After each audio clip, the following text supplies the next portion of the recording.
So, hi guys, welcome back. Thank you for being here. And we're back, baby. We're back. We're back. We took a quick break last week, but now we're back and stronger than ever. And we're shooting the and having a great time. Thank you for being here, Jenna. Thank you for being here.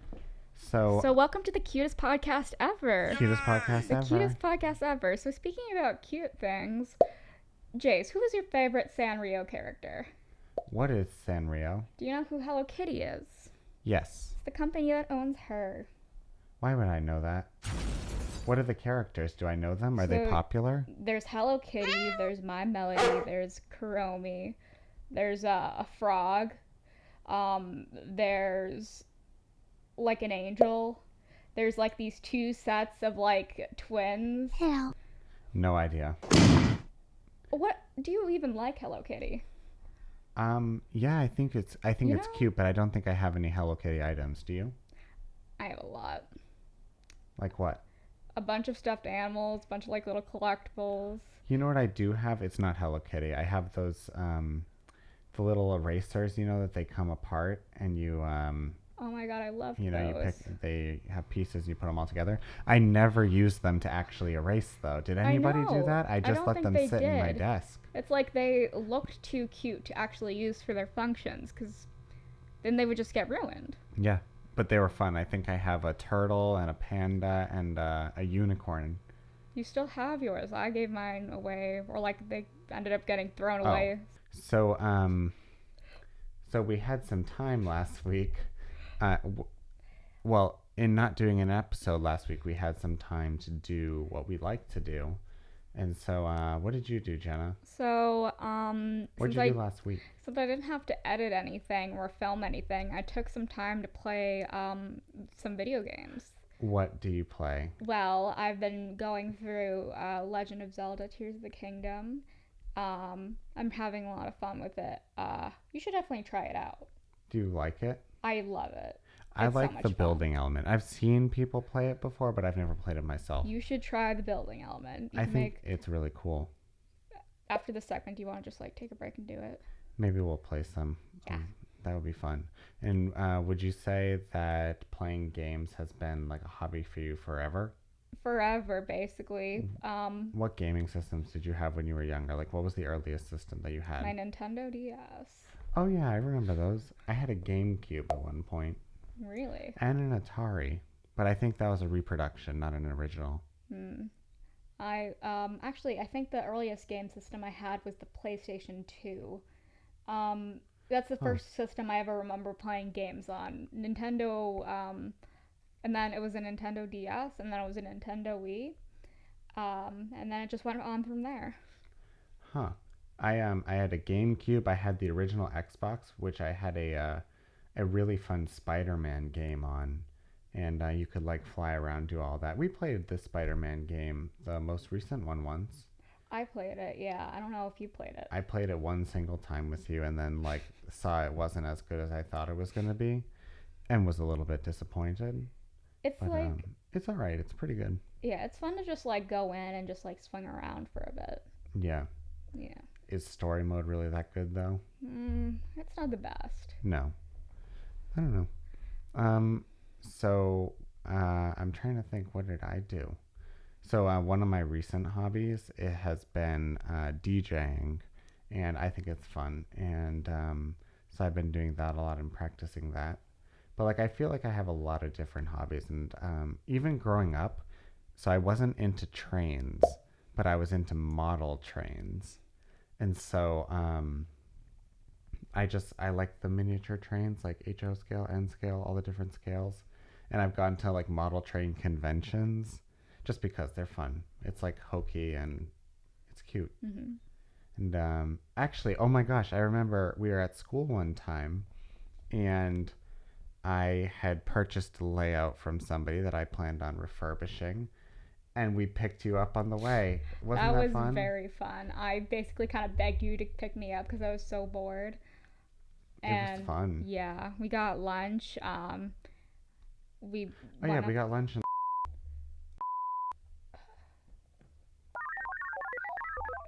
Oh. We got lunch and then we went and then we went to go to my roommate's, Mm-hmm. which was a whole another story for another day. Yeah, that was That was a funny. disaster. That was a disaster. Yeah. And then yeah, but that was fun. We It was literally fun. on the way up there, I thought, oh my gosh, let me pick up Jenna, and I did, and it was fun. Mhm. You've been to my dorm a couple times, I have. but it's always fun too. We have fun I know. because it's always for like an event. I'm definitely gonna invite you to my dorm next year. Yes, Cause like, it's fun. yeah, It's like a I know little all my roommates next staycation. year. And also, it's so funny because it's like a crossover episode because like home life is meeting school life. Mhm. You know, it's the weirdest crossover episode. Like you meeting my roommate, craziness. That I should never know. happen. You have put on some good parties in the past where I've gotten to meet your school friends. I love having parties, but I had a Mario themed party for the Mario movie that came out. That was so cute. I made like really cute little desserts, like the question block, and we made mushroom cupcakes, and it was good. The cupcakes were not made out of mushrooms. They were made to look like the mushrooms. Cool story, Jace. Did you ever play with Barbies as a child? I did. I would love to like dress them up and I would like make them like act in like stories and stuff. Are you excited for the Barbie movie? I am very. We should see the Barbie movie and review it on podcast. We have to. Doesn't it come out in a couple days?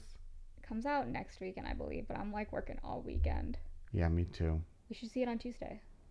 Yes, let's do it. We're Yeah. going to see the Barbie movie. I don't know if I work. And there, it's going to be amazing. yes. I love it so much. Mhm. There's so many famous people in that movie, and know. I cannot name a single one of them, but they're there. There's Margot Robbie. There's Michael Cera. Ryan Gosling. Mm-hmm. Um.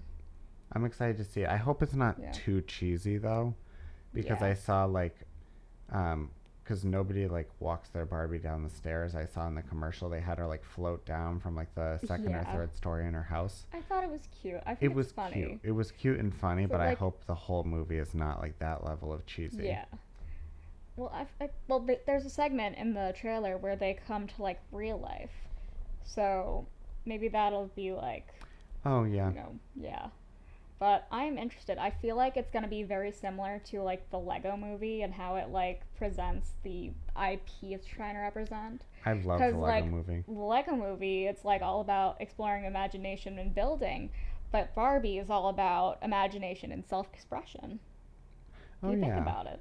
Barbie's really cute. I love the Mhm. Lego movie too. Yeah. The second one is not as good as I the haven't first. seen the second one. I've seen bits and pieces, but I was Mhm. not like drawn in per Yeah. se. But I love the Lego movie. I Yeah. just rewatched it the Have other you day. seen the Lego Batman movie? No. It's good. You should watch it. Joker in that movie is especially entertaining. Really? Yes.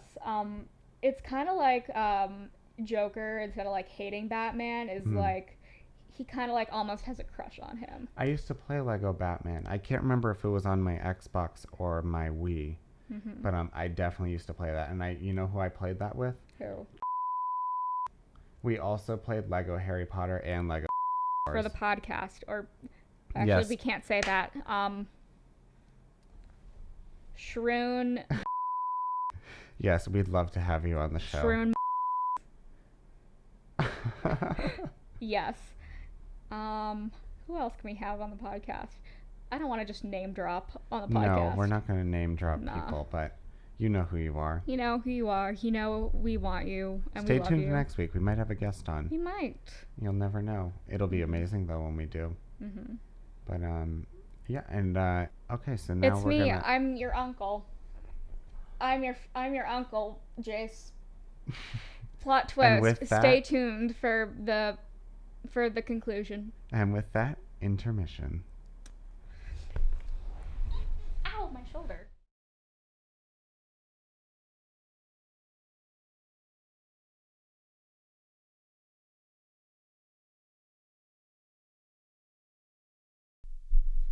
Hi.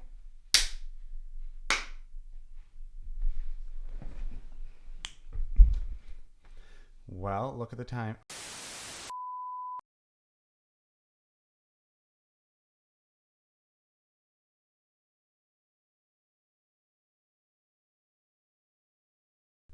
Okay, so this next segment is very, very exciting. We're trying something new. So we're going to tell some stories for you guys. And the how it's going to work is so I'm going to start and I will tell my story and Jenna will ask me questions, but we will not include her questions. So I will just keep telling the story and we'll see where it goes. And then she's going to take a turn and do it and it'll be a good time. So we hope you enjoy it. And let's see how this goes. I think this story takes place a long time ago in a world far, far away. And Grillo is an orc, but he speaks English and he has the body type of Pinocchio, but he is blue. Basically, like a Pinocchio sized smurf. He went to the witch's castle up in her tower, and this witch was very, very good at IT, and so she implanted him with a chip instead of like a spell. The thing is that she put all of her spells into computer chips that she puts into other things, and her spells manifest in the form of malware in the computer chips. He needs to go to a Radio Shack to get an SD card reader, which he can use to read the data that is stored on the microchip that was implanted in him. So he goes and does that. And then after that, after he finds out that there is in fact malware on his thing, he needs to go to the good witch across the like sea of octopi in order to get that chip removed. She's a very good surgeon. So he gathers this army of large car-sized armadillo things. They're called I forget what they're called. They're called dweebles, and they use the dweebles to ride on, and they roll in them, and then they basically, because the bad witch Isel has minions, I guess one could say, and they look like the goblins from Harry Potter and the goblins from the Barbie movie, and they can fight, and they're equipped with like swords and armor, and so but they're short. They're only 3 or 4 feet tall, so the armadillo car-sized things can topple them pretty easily. And Grillo has an army of steampunk society members, and so it's steampunk against magic. Isn't it that crazy? They have trebuchets. They do have basic flying machines, but they are very easily shot down because they're powered by steam and balloons. And so as soon as the balloon is punctured, it comes crashing out of the sky because they're very heavy. But this is like their war flying machines that they use. And they also have like mini tanks that they use.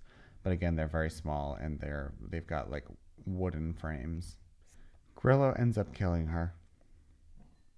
And then they all live happily ever after. And actually, so it come to find out that her minions were under a spell the entire time.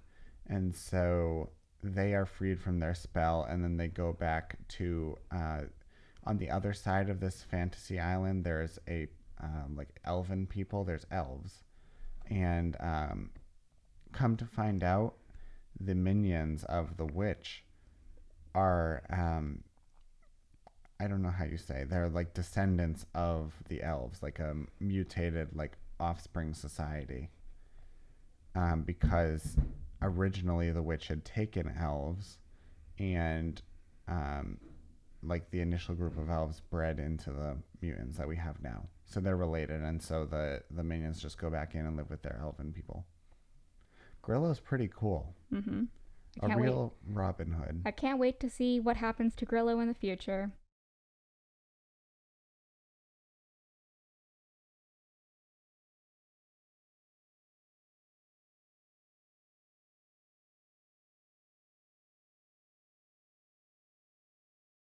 My story takes place in a futuristic version of Poland where there is no more cheese, and instead, cheese is now made out of Bitcoin. So the Bitcoin cheese is mined by these AI dwarfs that go into the computer mines and they mine all of this Bitcoin, and they have to physically bring it out. And a bunch of other scientists who are also dwarfs, they found out that they could make food out of it, but it could only really make dairy products. So an industry that formed up in Poland was cryptocurrency cheese. So there is this one dwarf who found out that the production of cryptocurrency cheese was unethical because people don't pay the AI dwarves. So this one AI crypto cheese mining dwarf in futuristic Poland named Ringlight really always felt like he always wanted to be a dancer, but he was forced from birth to be a crypto cheese miner. So he wants to explore the world, and he wants to inspire everybody with his dance to make things right in the world. So one day he's, practicing his dance out in, the cheese mines, and he gets caught by one of his supervisors, and he's told, if you don't get back to work, I'm calling the cheese police on you. But he doesn't. He believes in himself so much that he continues to dance. Hip hop that's mixed with tap dance. So Ringlight coined this term tap hop, and that's what kind of dance he does. So he gets arrested, and that's what started him off on his path of becoming the tap hop cheese miner revolutionary. So he starts a band of thieves and scoundrels. He steals for the rich. He steals from the rich, and he gives to the poor. He brings dance to those who cannot afford to dance in the cheese mines. And he works to, bring hope to the people who are still stuck in the cheese mines. Since they are AI, they do not have rights. But they do have rights. They have feelings, even though they are artificial in nature. They are AI dwarfs specifically programmed to mine crypto to make cheese. Big cheese. Doge dairy, Elon's Parmesan, Bezos cheddar. Yeah. It is Ringlight's goal to bring these people down, but also inspire hope. He kills them. So Big Bezos, he actually, he lives in a castle made out of this crypto cheese. And what they fail to realize is that crypto cheese can still melt like real cheese. So Ringlight brings all the power of the sun from every sun god of every religion. Because his dance was so inspiring, he inspired every sun god. He gets all of their power and melts the giant crypto cheese. And then, with the power of every sun god, they smite him. So, Elon Parmesan, he lives underground into his Tesla rail. So what ended up happening is the crypto dwarves can actually enter the code of the Teslas. So they ended up taking over the Teslas and ended up killing Elon. So eventually, Ringlight took over every cheese producer in the world, and he gave the cheese production rights back to the workers. He runs for president in the year 3019 because elections are further back. They're 1 year before ours. But he gets pretty far up into the Republican Party before he gets assassinated right after the Iowa caucus. He was going to be the first Polish dwarf to be able to move to the United States and end up running for president. He would have been the first, but he ended up dying. People thought he was cool at first, but then he really sold himself out to the Republicans to get votes and stuff. Either die the hero or live long enough to see yourself become the villain. And that's what Ringlight did. he could have just been the best hip tap dancer, hip top laptop dancer anywhere. But he decided to go down the route of evil.